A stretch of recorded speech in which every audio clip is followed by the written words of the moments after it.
बिस्मिल्लाहिर्रहमानिर्रहीम। अस्सलाम वालेकुम डियर स्टूडेंट्स, मैं हूं प्रोफेसर अज़मत अली और आप देख रहे हैं मेरा चैनल मैथ्स फॉर यू। आपको कैलकुलस की क्लास में वेलकम। आज के लेक्चर में हम एक्सरसाइज 6.2 में क्वेश्चन नंबर 13 से स्टार्ट करेंगे। तो क्वेश्चन नंबर 13 जो है वो आपका कुछ इस तरह है। कहता है find the condition that the curve a x square plus b y square equal to 1 and a one x square plus b one y square equal to 1 should intersect orthogonally.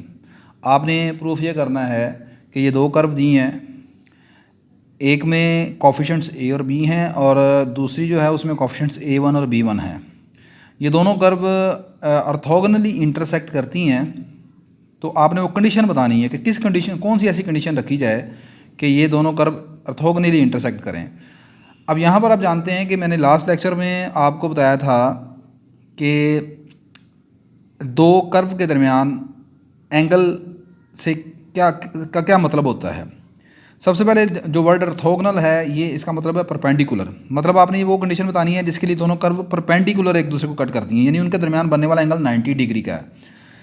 मैंने ये बताया था कि दो कर्व के दरमियान जो angle है वो एक्चुअली उनकी जो कर्व ऑफ इंटरसेक्शन है, जो इनकी पॉइंट ऑफ इंटरसेक्शन होगी, इनकी जो पॉइंट ऑफ इंटरसेक्शन है उस पॉइंट ऑफ इंटरसेक्शन से गुजरने वाले जो टेंजेंट्स हैं उनके दरमियान जो एंगल बनेगा वही एंगल इन कर्व के दरमियान बनेगा। लाइक एज फिगर में आपको नज़र आ रहा है T1 एक टेंजेंट है इस कर्व के ऊपर और T2 एक दूसरा टेंजेंट है ये नीचे वाली कर्व के ऊपर।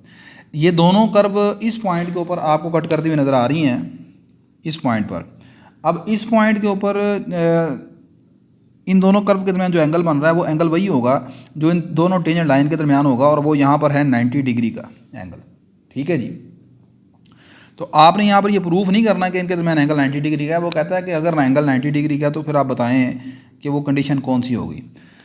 सबसे पहले यहाँ पर हम क्या करेंगे कि सब चूँकि वर्ड टेंजेंट का इस्तेमाल हो रहा है यहाँ पर, टेंजेंट लाइंस हैं, तो सबसे पहले हमें स्लोप ऑफ टेंजेंट चाहिए। अब स्लोप ऑफ टेंजेंट कैसे निकलती हैं आप जानते हैं कि आप यहाँ पर दोनों कर्व के लेंगे डेरिवेटिव्स और पॉइंट ऑफ इंटरसेक्शन हमने मान लिया है x1 y1। तो let x1 y1 be the point of intersection of the curve, then it will satisfy both equation. चूँकि ये इन दोनों का पॉइंट ऑफ इंटरसेक्शन है तो पॉइंट ऑफ इंटरसेक्शन आप जानते हैं ऐसा पॉइंट है जो दोनों के ऊपर कॉमन होगा।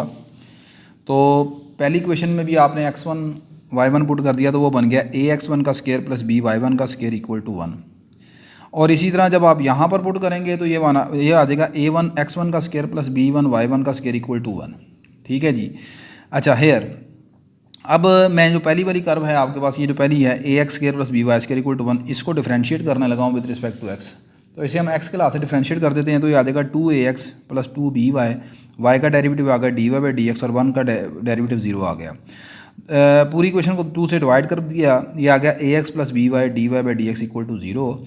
यहाँ से आ जाएगा by into dy/dx equal to minus ax और यहाँ से dy/dx की वैल्यू अगर आप निकाल लेंगे तो वो आ जाएगी माइनस a/bx। सिमिलरली आप इधर भी डिवाइड इसी तरह डिफरेंशिएट करेंगे, बस फ़र्क ये आएगा यहाँ पर कोफिशिएंट्स मैंने बताया कि a और b हैं, यहाँ पर कोफिशिएंट a1 और b1 है, बाकी सेम है।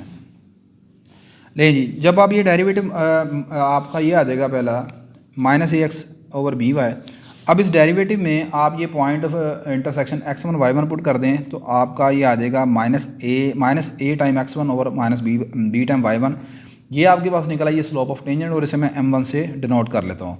सिमिलरली जब आप इस point of intersection x1 y1 को इस दूसरी साइड पर पुट करेंगे तो ये आ जाएगा minus a1 x1 over b1 y1। ये भी स्लोप ऑफ टेंजेंट आ जाएगी फॉर सेकंड कर्व के लिए। अब आगे लिखा है if the two curves intersect orthogonally. हम जानते हैं कि अगर दो कर्व ऑर्थोगोनली इंटरसेक्ट कर रही हों तो देन क्या होता है कि उनकी स्लोप के दरमियान जो प्रोडक्ट है, स्लोप का जो प्रोडक्ट है वो -1 के बराबर होगा। ये कैसे, आप जानते हैं, आपने सेकेंड ईयर से पढ़ा है कि अगर दो लाइनें एक दूसरे को 90 डिग्री पर कट करें, अगर ये पहली लाइन है जिसकी स्लोप m1 है और ये दूसरी लाइन है जिसकी स्लोप m2 है, तो अगर ये दोनों परपेंडिकुलर हैं तो फिर इनके दरमियान बनने वाला जो एंगल है, अगर ये दोनों परपेंडिकुलर हैं यानी, तो फिर इन दोनों की स्लोप का जो प्रोडक्ट होगा वो क्या होगा, -1 के बराबर होगा। तो यहाँ पर दोनों की स्लोप का प्रोडक्ट आपने -1 के बराबर रख लिया, तो m1 की वैल्यू आ गई -ax1 by1 और m2 की वैल्यू आ गई -a1x1 into by1 equal to -1। यहाँ पर ये x1 इंटू x1 का स्केयर हो गया, y1 इंटू y1 का स्केयर हो गया, और ये कॉफिशेंट्स मल्टीप्लाई हो गए, ये आ गया a इंटू a1 और b इंटू b1। अच्छा, अब मेरा टारगेट ये है कि मैंने कंडीशन मालूम करनी है, तो वो कंडीशन जो है वो इंडिपेंडेंट होनी चाहिए x1 y1 से। यानी मैंने अब यहाँ पर कुछ ऐसा करना है कि x1 और y1 की वैल्यू मुझे मालूम होनी चाहिए। तो इसको मालूम करने के लिए मैं यहाँ पर जो टेक्निक इस्तेमाल करने लगा हूँ वो ये है कि मैंने सब्ट्रैक्ट कर दिया 4 को फ्राम 3 से। अब क्वेश्चन नंबर 4 हमारे पास ये थी, ये क्वेश्चन नंबर 4 है, ये 3 है। क्वेश्चन नंबर 4 में से क्वेश्चन नंबर 3 को माइनस करेंगे तो इधर 1 - 1 0 हो जाएगा, राइट, इसकी राइट साइड 0 हो जाएगी। इसको माइनस करेंगे तो यहाँ से x1 स्केयर कॉमन आ जाएगा, अंदर आ जाएगा a1 - a। यहाँ से y1 स्केयर कॉमन आ जाएगा तो आ जाएगा b1 - b। यानी कि ये सिचुएशन आपके पास माइनस करने के बाद कुछ इस तरह निकल आएगी, this one, a - a1 x1 का square plus b - b1 y1 का स्केयर इक्वल टू 0। अच्छा, अब इस साइड को दूसरी तरफ शिफ्ट कर दिया, बाद में x1 स्केयर के साथ ये नंबर मल्टीप्लाई हो रहा है, a - a1, इसको इधर ले आए, क्रॉस मल्टीप्लिकेशन, y1 का स्केयर इधर ले आए, तो x1 स्केयर और y1 के स्केयर की वैल्यू ये निकल आई सारी आपके पास। इस वैल्यू को उठा के मैंने यहाँ पर पुट कर दिया इधर, ठीक है। यहाँ पर पुट करेंगे, आ जाएगा a into a1 into b into b1 minus ये सारी चीज़ इधर आ गई, माइनस ये वाला माइनस और ये वाला माइनस आपस में कैंसिल हो जाएंगे, बाकी रह जाएगा a into a1 b - b1 और नीचे आ जाएगा b into b1 a - a1 equal to 1। ये डिवाइड हो रहा है, दूसरी साइड पर आप जाकर ले जाएंगे, इसे मल्टीप्लाई कर दें, ये आ जाएगा a into a1 b - b1 और b into b1 a - a1। Lastly आपने यहाँ पर इधर ब्रैकेट के साथ a इंटू a1 है, यहाँ ब्रैकेट के साथ b इंटू b1 है। पूरी इक्वेशन को आप दोनों साइडों पर a इंटू a1 और b इंटू b1 से डिवाइड कर दें। इधर डिवाइड करेंगे, ये आ जाएगा कैंसलेशन होने के बाद 1/b1 - 1/b, और इधर डिवाइड करेंगे आ जाएगा 1/a1 - 1/a।